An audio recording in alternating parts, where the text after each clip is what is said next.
A lot of the focus here in Australia has been the upcoming World Road Cycling Championships in Geelong, but they're immediately followed by the Commonwealth Games. Shane Perkins is one of the track sprinters that hasn't had some of the world's biggest road events to prepare for his main goal of the season. He's been down here at the Darebin Velodrome on cold mornings for the last month or so, training hard. We thought we'd catch up with him to see how all his preparation for the Commonwealth Games has been going. Shane, with the World Road Championships coming up, there's been a lot of hype in Australia around that event, but of course you're more focused on the Commonwealth Games. How has it been preparing this year towards the Commonwealth Games, and how much of an interest have you actually had in the Road World Championships as well? Yeah, look, I mean, obviously the Commonwealth Games, represent my country. Obviously it's a pretty big thing for Australia, and of course for myself.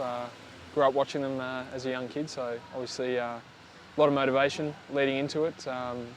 And also obviously the team going to the Road Worlds, a lot of interest there, and a few guys riding at the Worlds coming to the Commonwealth Games. So yeah, look, interested in that of course, but obviously for myself, my interest is in the Commonwealth Games and the lead up to that. Well, you started the year very well, second at the World Championships in the sprint. Now, of course, you want to go one better, but may actually have to wait till the Olympics, which would be the ultimate goal to win there. But then it was off to Japan, into the Kirin racing again. Now, this is the second year you've done that. How has that worked out for you? This year was the experience of being there last season. How did you adjust to this year, and how has it been for you in your preparation into something like the Com Games? Yeah, look, last year obviously learned a lot. My first year in Japan, and not really having a break all year. It did hurt the body a little bit with the back injury before the World Championships, but we recovered from that pretty quickly. As you said, silver medal. Obviously would have liked to have gone one better, but still happy with that result. And yeah, look, straight after the World, straight into Japan, then straight after Japan into the prep for the Commonwealth Games, where we are now.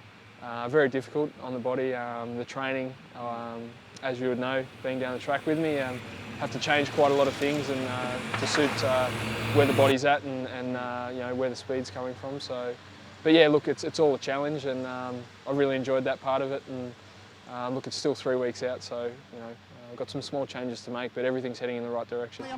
Well, let's just talk about Japan for a moment. It's something that a lot of the Australian people just know nothing about, and even the cycling community in Australia don't really understand. They see Kirin racing at the World Championships, Com Games, Olympics, etc., but it's very different in Japan, isn't it? And it's, I guess, you came back with a lot of strength, but your top speed wasn't so good because of the style of racing and the tracks that you do ride on in Japan.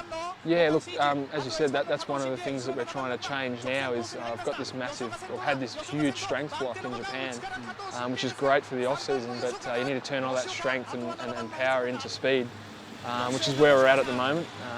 Trying to change that into pure speed and trying to hold that speed.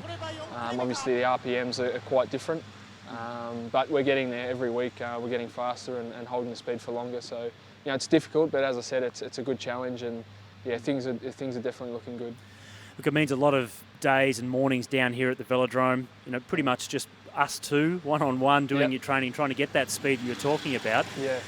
Does it ever play on your mind the kind of preparation that it takes to be a world champion or an elite sprint cyclist? If you look at the Road World Championships coming up, a lot of the guys that are going to be there racing for victory, they've been out racing the Tour of Spain or other events leading up to it. So they're doing events that are keeping them motivated to prepare for the ultimate goal, which is the World Championships, whereas you're doing the hard yards down here, often just the two of us in a very cold, lonely velodrome. Does that ever play on your mind?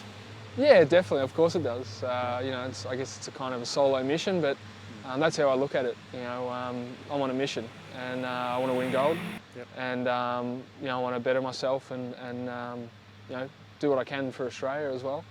And obviously in the lead up to Olympics, things like that, and trying new things in training and developing as an athlete and as a person. And I think, doing that, it's a great challenge. I love the challenge of it, and it's helping me be a better person, and I get a lot of motivation out of doing that.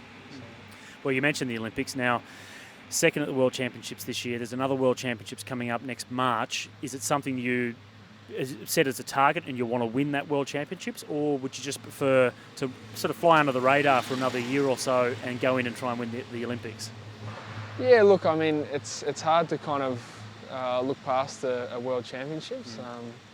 It's obviously it's a dream of mine to win a World Championship, and look, that's going to be I guess after the Commonwealth Games.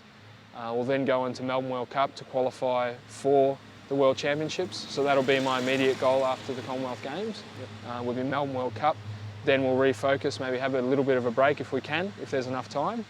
And then, look, focus on the world titles if we're qualified, and basically just do a full run up to that in the 3 months leading up to it, and then have a real crack at it and try and take out the first place, and then from there look at going on to London, because it's not far away.